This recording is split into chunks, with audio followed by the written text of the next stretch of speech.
Takže hokej ma privedol môj otec, keď som mal 5 rokov. Hlavne preto, lebo on, keď bol mladší, tak tiež hral hokej. Takže mi navrhol, že či by som to nešiel vyskúšať, a keďže aj môj veľmi dobrý kamarát hrával hokej, tak som si povedal, že prečo nie. Sice ma bavil futbal dosť, ale hovoril som, že vyskúšať za vyskúšanie človek nič nedá. Tak som išiel na LAT, vtedy k Slovanu. Tam bol tréner Hostovecký, ktorý trénoval prípravku. Povedal mi, že teda môžem to vyskúšať. Sice som prišiel až niekde po polke sezóny, čiže tí chalani už boli lepší, vedeli lepšie korčulovať. Takže ma to tak hnevalo, že som zaostal medzi tými chalami, ale práve preto som bol viacej taký odhodlanejší s tým niečo robiť. Chodeval som aj na iné tréningy, zlepšovať si techniku korčulovania, a aby ste sa nejako dostali do toho hokeja. A hovorím, ten hokej vás musí baviť, aj mňa veľmi baví, takže to je to, že každé ráno som sa budil na to, že chcem ísť na ten LAT. Mali sme každý druhý deň tréning ráno a ja som sa na ho tešil, budil som rodičov, aby sme išli na LAT. Čiže takéto boli nejaké moje začiatky, neboli ľahké, ale myslím si, že zjednodušilo to, že ma ten hokej veľmi bavil.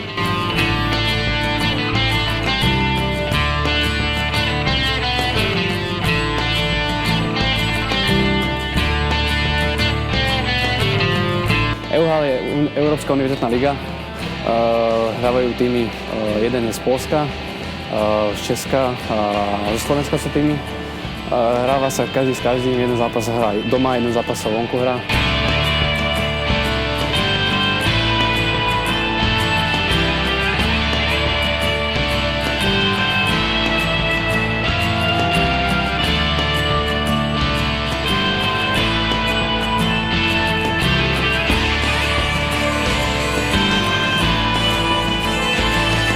My ako Plan Európa trénujeme v Petržalke.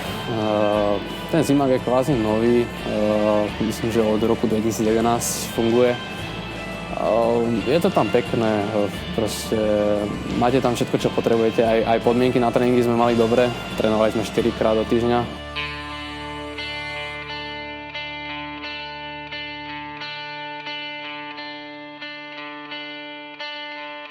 Tí manažéri klubov spraviť, aby keď idete na trip do Prahy, aby ste odohrali zápasy s obidvomi tými Prahy, že aj s technikou, aj s UK Prahou, aby sa nemuselo toľko cestovať, keďže chalani študujú a potrebujú ten čas, kde sa dá ušetriť. Takže hráva 9 tímov v EUHL, prvý 8 postupujú do play-off, jeden vždy vypadne.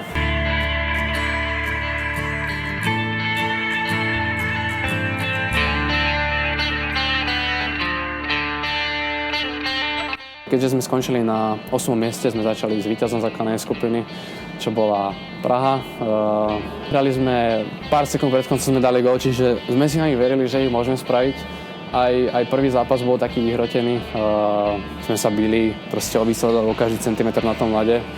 Bolo to veľmi napínavé, myslím si, že aj diváci si prišli na svoje, že bol na univerzitnú ligu veľmi kvalitný hokej.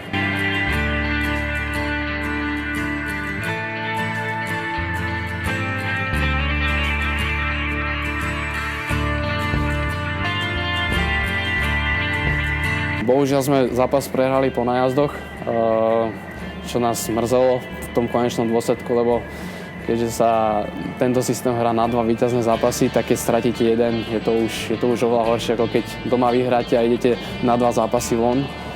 Ale zápas bol veľmi kvalitný. Škoda tých možno vylúčení, ale myslím si, že to nás v Prahe viacej trápilo, tie vylúčenia, že sme boli stále vylúčovaní. Ale myslím, že veľmi kvalitný zápas bol, diváci si prišli na svoje a bolo sa na čo pozerať.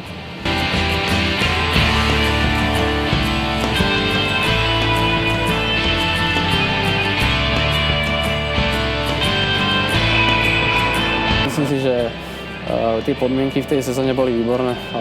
Aj sa manažeri snažili, aby sme mali všetko, čo potrebujeme na zápasy.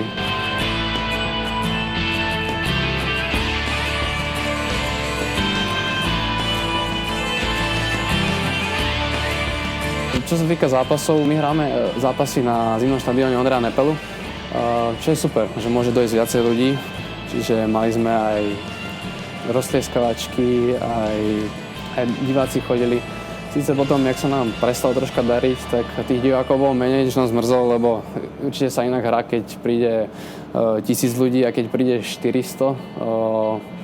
Ale tak všetko so všetkým súvisí a myslím si, že kebyže tie výsledky sú sezóne iné, tak aj viac ľudí sa príde na nás pozrieť.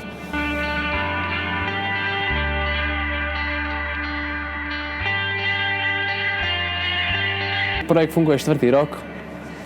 4-krát vyhrala UK Praha, ktorá kvázi je neporaziteľná.